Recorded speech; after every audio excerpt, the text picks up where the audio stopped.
itu warisan fikih, ilmu zahirnya Nabi, itu fikih.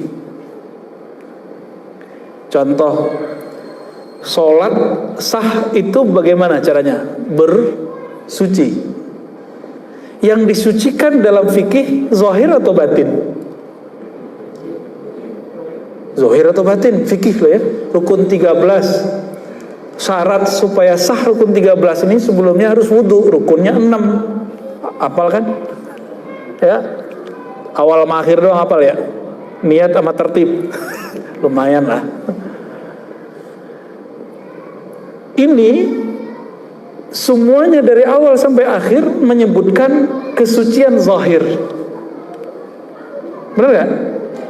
Sholat rukun 13 dari niat, cuma niat yang pakai kolbu. Itu pun sekarang sudah dilafazkan usolli, ya kan? Aslinya kan itu di kolbu, Pak. Semua amalan-amalan yang dalam fikih itu semua amalan zahir. Nabi amalannya zahir saja atau ada batinnya? Ini beda dengan kebatinan ya. Batin itu artinya sisi terdalam dari manusia. Gimana? Di rukun 13 mulai dari pertama sampai nomor 13 ada nggak namanya khusyuk? Nggak ada. Adakah rasa menghinakan diri, khudu? Nggak ada. Itu di mana? Padahal Nabi ngomong nih, hadis yang sering kita dengar, sallu kama ra'aitumuni usolli. Salatlah kamu seperti kamu melihat aku salat. Ahli fikih memandang dengan mata zahirnya, ahli kolbu memandang dengan mata kolbunya. Muncullah dua ilmu yang berbeda. Satu namanya ilmu fikih, yang kedua namanya ilmu tasawuf. Jadi dua hal ini berbeda tapi tidak kontra. Loh, kok sekarang ada yang mencoba membuat dua ilmu ini kontra? Yang kontra itu otaknya dia. Fikih sama tasawuf nggak kontra. Mana buktinya?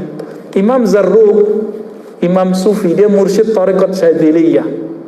Dia ahli hadis juga, Pak. Jadi dulu itu Sufi ahli hadis, itu biasa. Sekarang Sufi suka nonton film Korea. Ya, itu maksudnya saya, Pak. Kalau yang luar-luar itu mah Sufi beneran ya. Apa kata mereka? Sufi itu zindiq. Nah ya, sekarang dia anggap meninggalkan syariat.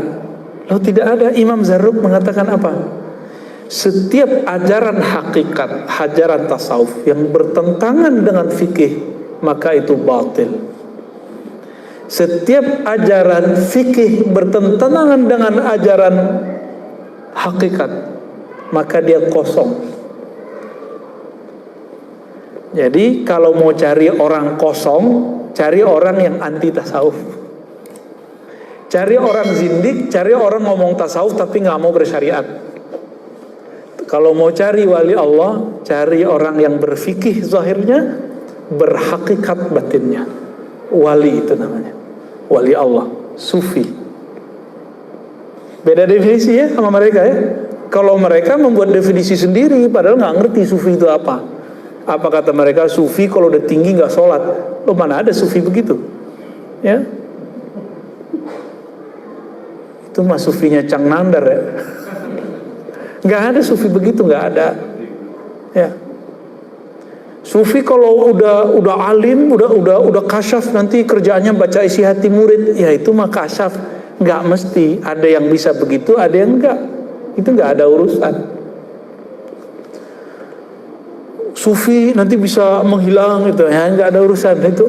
Sufi itu orang yang bertasawuf, orang yang menjaga hakikat di dalam kolbunya supaya tetap terkoneksi dengan Allah Subhanahu wa ta'ala.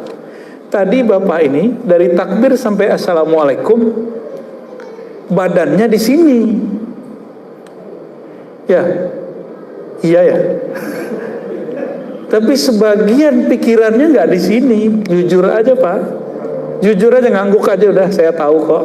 Karena saya juga begitu. Untungnya kita dikasih zikir sama guru, dikasih ma'rifatullah sama guru, diajarin cara mengenal Allah lagi sholat. Maka ketika pikiran pergi, diambil sama kolbu, kamu ingat Allah.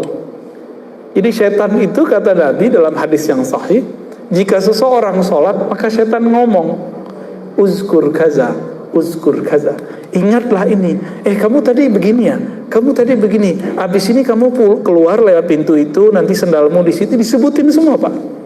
Sampai ke rumahnya, jalan kemana itu disebutin semua. Hebatnya setan tuh.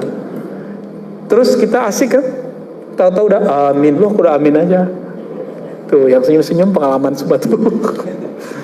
Tahu-tahu udah ruku gitu ya. Khusyuk apa kusut. Nah tadi pertanyaan siang tadi kita nanya gitu sama orang-orang, khusyuk apa kusut. Saya yakin itu kusut. Para sufi itu mewarisi khusyuknya Nabi. Ahli fikih mewarisi rapinya zahir sholatnya Nabi. Maka seharusnya ini satu paket, zahir dan batin, jangan dipisah-pisah. Jadi kira-kira ini saya belum nyebutin hadis macam-macam, baru hadis sholat aja. Tasawuf bagian dari Islam atau bukan? Ya, bagian dari Islam atau enggak? Warisan Hindu Buddha atau apa? Emang orang Hindu Buddha ada bertorekot? Ada nggak orang Hindu Buddha zikir la ilaha illallah kencang-kencang? La ilaha illallah. Wah, Buddha dari mana? Syiah. Emang udah pernah datang ke Iran? Orang Syiah gitu zikirnya.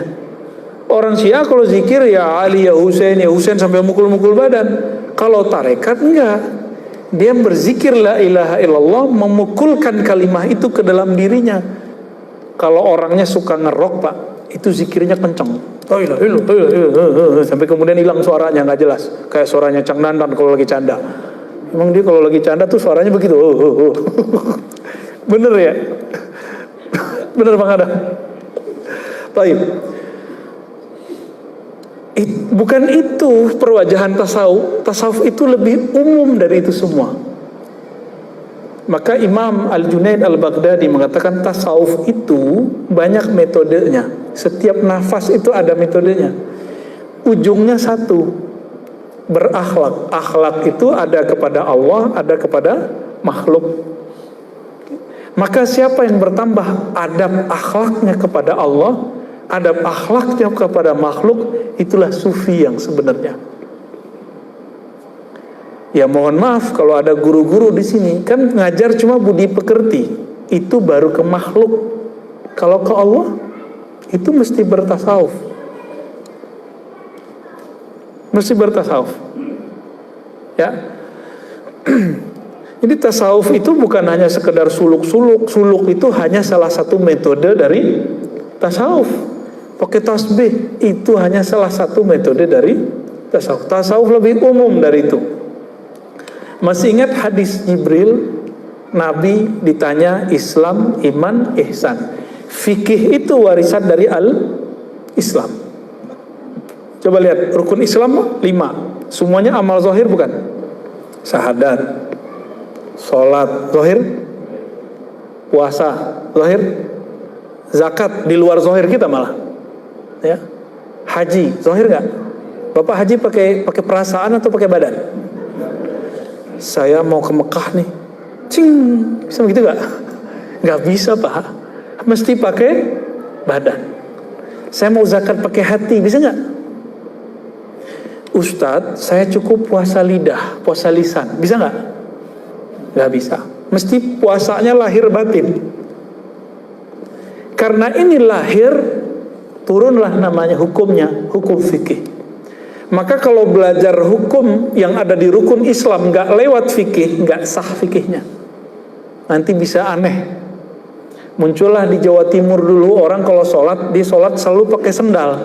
Karena dia baca hadis, Sallu ala ni'alikum. Sholatlah kamu pakai sendal, pakai tarompa, ya, benar namanya gitu. Itu mereka pakai sendal Pak. Jadi aneh nggak? Kenapa? Nggak belajar fikih belajar hukum Islam lewat fikih. Sama, ada orang ingin mengenal Allah, merasakan khusyuk, tapi nggak lewat tasawuf. muncullah, mohon maaf, buku-buku cara sholat khusyuk, tapi isinya nggak ada yang menyentuh. Isinya cuma sampai perenungan, merenungi makna, memahami teks, sampai di situ doang. Nggak ada yang betul-betul khusyuk yang Nabi maksud, itu nggak nyampe. Tanya semua ustadz hari ini, hampir semua mengatakan khusyuk itu memahami bacaan. Mampus Bapak yang nggak bisa bahasa Arab. Ya, menakutkan khusyuk kalau begitu Pak. Pada berhenti sekolah, bukan berhenti sekolah, berhenti sholat. Pak, Bapak udah berapa tahun Pak sholat Pak?